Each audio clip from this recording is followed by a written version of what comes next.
Good morning. मैं सूर्यकांत विश्वकर्मा आप सभी का स्वागत करता हूं। प्यारे छात्रों, इसके पिछले वाले कक्षा में हम सभी लोग जो है किरचॉफ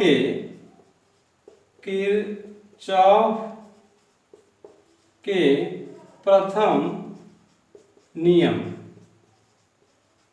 किरचॉफ के प्रथम नियम के बारे में अध्ययन किया गया था और उसमें जो है हम लोग यह पढ़ा गया था कि किसी संधि पर, यहाँ पे कोई संधि है, किसी संधि पर मिलने वाली सभी धारा या किसी बिंदु पर आने वाली सभी धारा का बीजगणितीय योग इस संधि से निकलने वाले धारा के बीजगणितीय योग के बराबर होता है। इसमें हम लोग यह देख सकते हैं कि यह संधि O है और इस संधि पर I1 धारा आ रही है, I2 आ रही है, I3 आ रही है। इन सभी का बीजगणितीय योग और इस संधि से जो निकल रही है धारा I4 और I5, तो इनका बीजगणितीय योग, आने वाली सभी धारा का बीजगणितीय योग और इस संधि से निकलने वाली सभी धाराओं का बीजगणितीय योग बराबर होता है। इसे हम लोग और कह सकते हैं कि सभी का योग, सभी का बीजगणितीय योग, जैसे I1 plus I2 plus I3 यह विपरीत दिशा में निकल रहा है, इसलिए चिन्ह इसका बदल जाएगा। I4 minus I5 equal to 0। इसे हम लोग कह सकते हैं सिग्मा आई, सिग्मा मतलब सम, इक्वल टू 0। यह हम लोगों का जो है किरचॉफ का प्रथम नियम है। किरचॉफ का जो प्रथम नियम है वह आवेश संरक्षण को बताता है। प्यारे छात्रों, उसी क्रम में आज हम सभी लोग जो है किरचॉफ के द्वितीय नियम के बारे में अध्ययन करेंगे। किरचॉफ का द्वितीय नियम, इसे हम लोग जो है वोल्टता का नियम भी कह सकते हैं, या इसी चीज को जो है हम लोग जो है लूप का नियम भी कहते हैं। लूप का नियम, यह सभी नाम जो है एक ही है और इस नियम में किरचॉफ ने बताया कि कोई एक वैद्युत परिपथ है और किसी वैद्युत परिपथ के प्रत्येक बंद पास में, जैसे यहाँ पे हम लोग जो है एक वैद्युत परिपथ बनाते हैं, यहाँ पे एक सेल है और इसमें प्रतिरोध R1 है, यहाँ पे एक दूसरा सेल है, यह सेल E1 है, यह सेल E2 है और इसके संगत जो प्रतिरोध है वह R2 है और यह दोनों सेल से लगा हुआ एक तीसरा प्रतिरोध R3 है। सेल जो E1 है उससे निकलने वाली धारा I1 है, E2 से निकलने वाली धारा I2, दूसरे सेल से निकलने वाली धारा I2 है। हम लोग इसको कह सकते हैं कि जो प्रतिरोध R2 है उसमें धारा I2 फ्लो कर रहा है, जो प्रतिरोध R1 है उसमें धारा I1 फ्लो कर रहा है और धारा प्लस से माइनस की तरफ फ्लो करता है, तो प्लस से निकलेगा और माइनस की तरफ चला जाता है। इस खंड में यह हमारा फर्स्ट खंड है। खंड दैट मीन्स हम इसको पास भी कहते हैं और इस खंड में इस तरीके से धारा बह रहा है।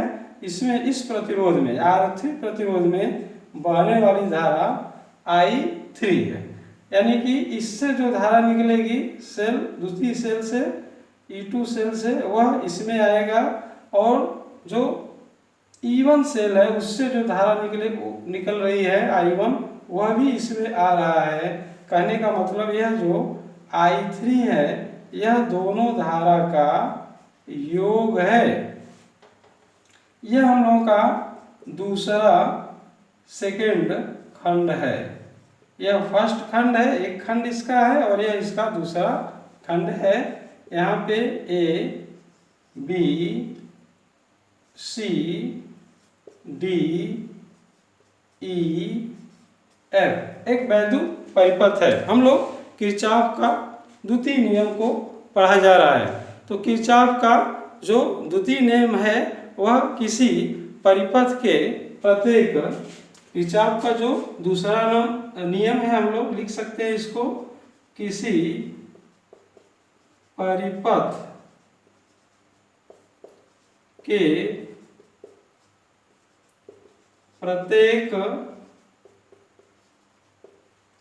प्रत्येक बंद पास के विभिन्न खंड में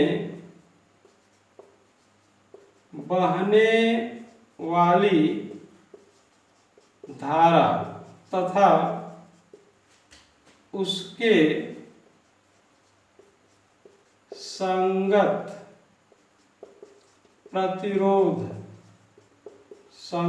प्रतिरोधों के गुणनफल का बीजगणितीय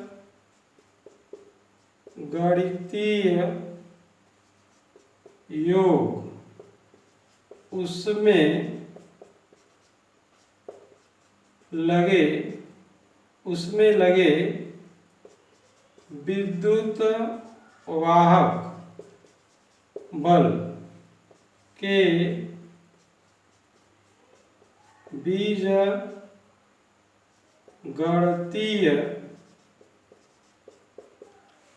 बीजगणितीय योग के बराबर होता है। यहाँ पर हम लोग देख सकते हैं कि यह किरचॉफ का दूसरा नियम हम लोग पढ़ रहे हैं और इसमें बताया गया है कि किसी परिपथ के प्रत्येक बंद पास के विभिन्न खंड में, यहाँ पे हम लोग देख सकते हैं कि A, B, C, D यह एक वैद्युत परिपथ है जिसमें A, B, C, D एक खंड है। पास का मतलब यहाँ पे खंड से ही है, तो यह एक खंड है और इसमें धारा इस तरह से बह रही है, फ्लो कर रही है। यहाँ पे धारा का डायरेक्शन दिखाया गया है, A, D, C, B से होते हुए A पर, प्लस से होते हुए माइनस की तरफ फ्लो कर रहा है। यह फर्स्ट बंद पास है, खंड है, और इस धारा लूप का यह दूसरा परिखंड है। तो यहाँ पे दर्शाया गया है इनका जो नियम है, किसी परिपथ के प्रत्येक बंद पास के विभिन्न खंडों में, यानी कि ये पहला खंड है बहने वाली धारा, यानी कि यहाँ से जो धारा बह रही है I1 धारा और उसके संगत प्रतिरोध के गुणनफल का, यानी कि इस खंड में जो धारा बह रही है, जैसे धारा I1 बह रही है और इसके संगत प्रतिरोध R1 है, और इसी खंड में ये जो सेल लगा है इससे धारा I2 बह रही है और इसके संगत प्रतिरोध, यानी कि इसमें जितने भी प्रतिरोध लगे हैं, दो प्रतिरोध लगे हैं R1 और R2।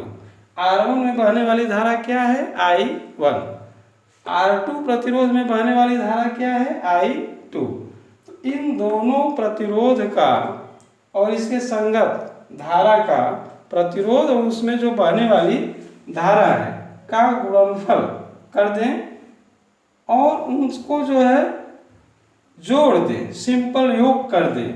इसके संगत प्रतिरोध और उसमें बहने वाली धारा का गुणनफल, यहाँ से हम लोग देख सकते हैं कि I1 multiplied by R1, R1 जो प्रतिरोध है इसके संगत बहने वाली धारा I2 है। इसी खंड में दूसरा प्रतिरोध है R2, इसके संगत जो धारा बह रही वह I2 बह रहा है। तो हम लोग यहाँ पे लिख सकते हैं R2 मल्टीप्लाइड बाई I2, संगत प्रतिरोध और उसमें बहने वाली धारा का बीजगणितीय योग। और कोई प्रतिरोध तो है नहीं, अगर और प्रतिरोध और इसमें धारा को हम लोग गुणा करते जोड़ते तो इनका जो बीजगणितीय योग इस खंड में लगे विद्युत वाहक बल, कितना विद्युत वाहक बल लगा है यहाँ पे हम लोग देख सकते हैं E1 है और E2 है, तो इनका योग। तो हम लोग यह कह सकते हैं, यहाँ पे दिशा का भी ध्यान देना है। तो यहाँ पे I1 R1 के संगत प्रतिरोध। अब यहाँ पे हम लोग देख सकते हैं कि जो सेल है इससे जो धारा निकल रही है I2 जो I1 के विपरीत है। जब धारा I1 के विपरीत है, लेकिन यहाँ पे एक चीज और हम लोग ध्यान देंगे कि E1 is greater than E2। इसका मतलब क्या हुआ कि I1 धारा I2 से स्ट्रांग है, इसलिए इस धारा में से यह धारा माइनस होगा। यह धारा ज्यादा स्ट्रांग होगा, इसलिए धारा की दिशा इस तरह से है। और इनका बीजगणितीय योग, तो बीजगणितीय योग जब करेंगे तो प्लस करेंगे, लेकिन चूंकि दिशा विपरीत है इसलिए यहाँ पे प्लस के जगह माइनस I2 लेंगे, और ये माइनस रहेगा तो यहाँ पे सिंबल माइनस का हो जाएगा। और इस खंड में कुल कितने विद्युत वाहक बल लगे हैं यहाँ पे हम लोग देख सकते हैं। गुणनफल का बीजगणितीय योग, उसमें लगे विद्युत वाहक बल के बीजगणितीय योग। तो विद्युत वाहक बल कौन सा लगा है, E1 लगा है और E2 लगा है। तो इन दोनों का बीजगणितीय योग करेंगे। चूंकि दिशा विपरीत है इसलिए यहाँ पे प्लस के जगह पर क्या कर देंगे, माइनस कर देंगे। और ये फर्स्ट बंद पास के लिए है, तो यहाँ पे हम लोग लिख सकते हैं फर्स्ट बंद पास के लिए किरचॉफ का जो नियम है, जो हम लोग परिभाषा हम लोग पढ़ा गया कि उस जो संगत किसी खंड में जो प्रतिरोध लगा है और उसके संगत जो धारा बह रही है, तो प्रतिरोध R1 धारा बह रही I1 का गुणनफल प्रतिरोध लगा R2 उसके संगत धारा I2 का बीजगणितीय योग उसमें लगे विद्युत वाहक बल के बराबर होता है। ठीक इसी प्रकार से इस परिभाषा के अनुसार किरचॉफ के दूसरे नियम के अनुसार अगर हम लोग देखा जाए सेकेंड बंद पास के लिए, तो सेकेंड बंद पास के लिए हम लोग अगर देखा जाए तो इसमें जो है सेकेंड बंद पास में यहाँ पे देख सकते हैं प्रतिरोध कौन सा लगा R2 और उसके संगत कौन सा धारा बह रहा है I2। तो यहाँ पे लिख सकते हैं I2 मल्टीप्लाइड बाई R2। और यहाँ पे इस सेकेंड पास में जो है और कौन सा प्रतिरोध है R3, इसके संगत कौन सा धारा बह रही है, तो यहाँ पे I3। तो इनका योग यानी कि I3 मल्टीप्लाइड बाई R3।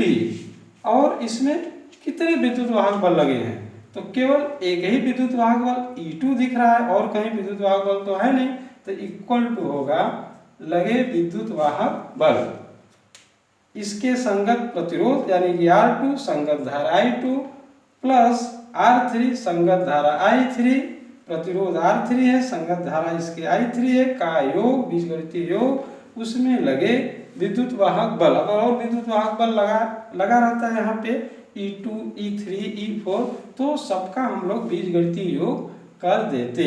और ये जो है इस सेकेंड पास में एक ही विद्युत वाहक बल है इसलिए यह E2 के ही से बराबर होगा। इस प्रकार से यह हम लोगों का सेकेंड समीकरण बनेगा। यहाँ पे एक चीज और हम लोग ध्यान दे देंगे कि यह I1 धारा निकल करके यहाँ से आएगी इस सेल के द्वारा और I2 धारा भी यहाँ से निकल कर आएगी और यह दोनों धारा यहाँ पे आकर के मिल जा रही है यानी कि I3 I1 प्लस I2 के बराबर हो जा रही है। इसलिए हम लोग I3 की जगह पर I1 प्लस I2 लिख देंगे।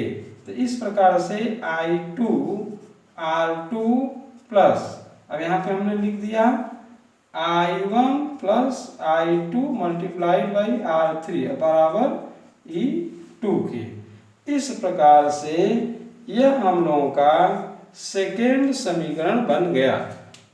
किरचॉफ का यह दूसरा नियम है और इस प्रकार से हम लोग जो है दो समीकरण को बनाया गया और इन दोनों समीकरण की सहायता से हम लोग जो है किसी भी न्यूमेरिकल को लगा सकते हैं, सॉल्व कर सकते हैं। इसमें धारा का मान निकाल सकते हैं, सेल का मान निकाल सकते हैं। जैसे एक एग्जाम्पल है और उसे आप लोग देखेंगे तो किस प्रकार से है, हम इसको नोट करा दे रहे हैं। किरचॉफ के दूसरे नियम पर यह न्यूमेरिकल लगाया जाएगा और इसका फिगर या न्यूमेरिकल हम लोग यहाँ पे लिखा जा रहा है, उसे सॉल्व भी किया जाएगा। इसी प्रकार से आप लोग जो है और समीकरण को सॉल्व करेंगे। जैसे कि इसमें है एक न्यूमेरिकल है, यहाँ पे यह न्यूमेरिकल दिया गया है।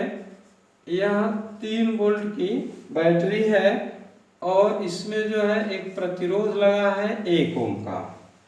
ठीक जो है इसी में एक दूसरा 1.5 वोल्ट की 1.5 वोल्ट की बैटरी लगी है और इसके संगत प्रतिरोध है वह भी 1 ओम का है और इसी के संगत एक हम लोगों का तीसरा प्रतिरोध है R3, तीसरा प्रतिरोध है और इसमें जो धारा का मान, यह 3 वोल्ट की बैटरी है, 1.5 वोल्ट की बैटरी है। यह A है, B है, यहाँ पे C है, D है, एक क्वेश्चन है हम लोगों का, और यहाँ पे E है, F है और इसमें जो निकलने वाली धारा है वह I1 है, इससे निकलने वाली धारा I2 है और इसमें जो धारा आ रही है वह I3 है।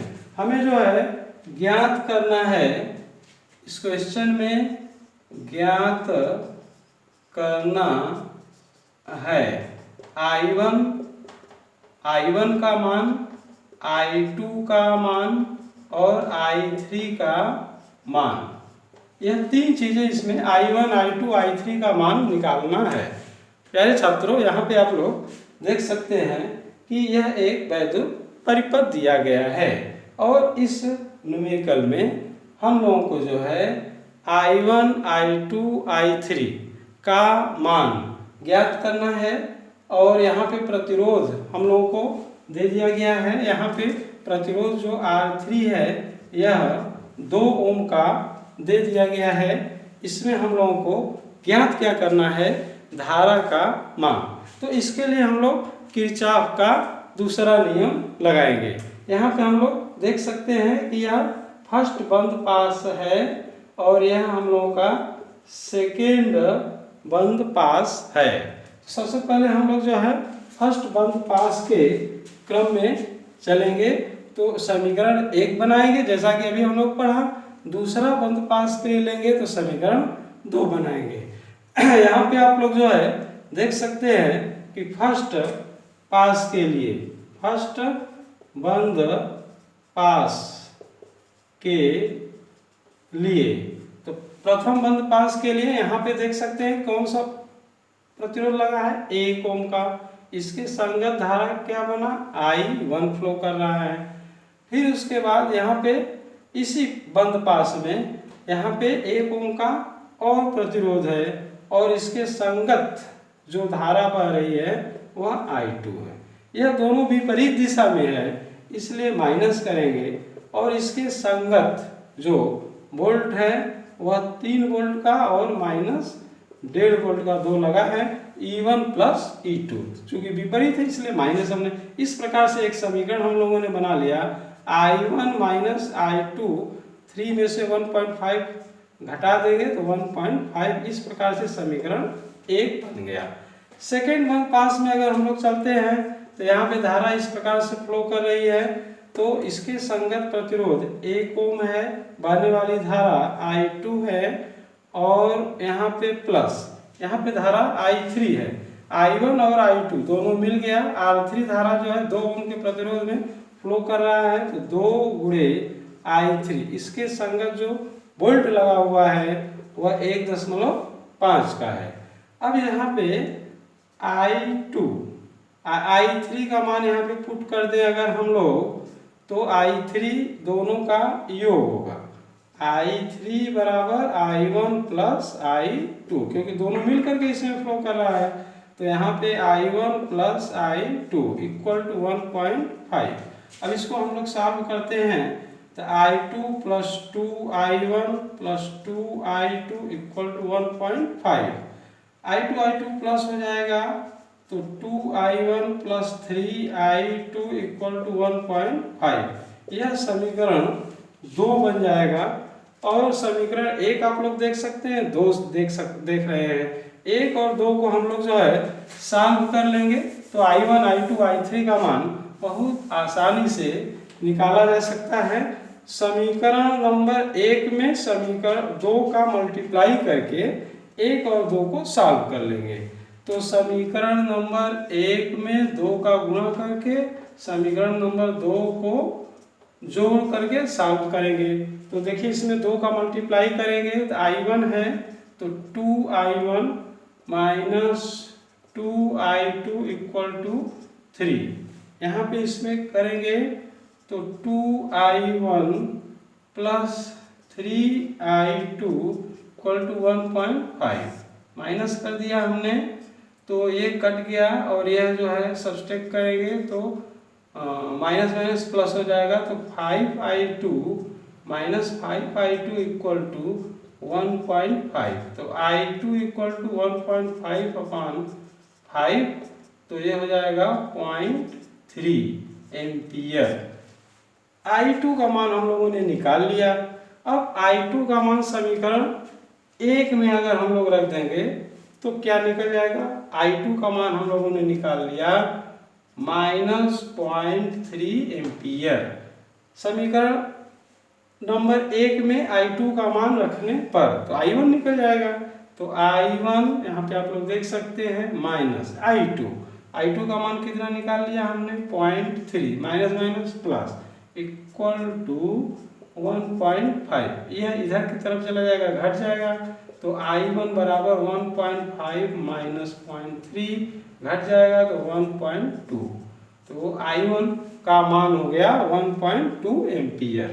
I3 का मान निकालना है, तो I1 प्लस I2 आप लोग यहाँ पे देख सकते हैं, दोनों का योग है।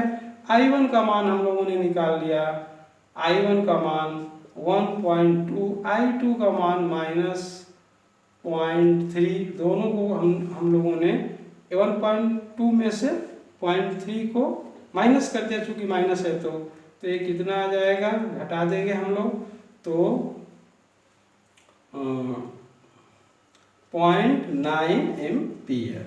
दोनों को सॉल्व किया हमने तो 0.9 एम्पियर। I1 का मान आ गया 1.2 एम्पियर, I2 का मान आ गया माइनस 0.3 एम्पियर और I3 का मान आ गया 0.9 एम्पियर।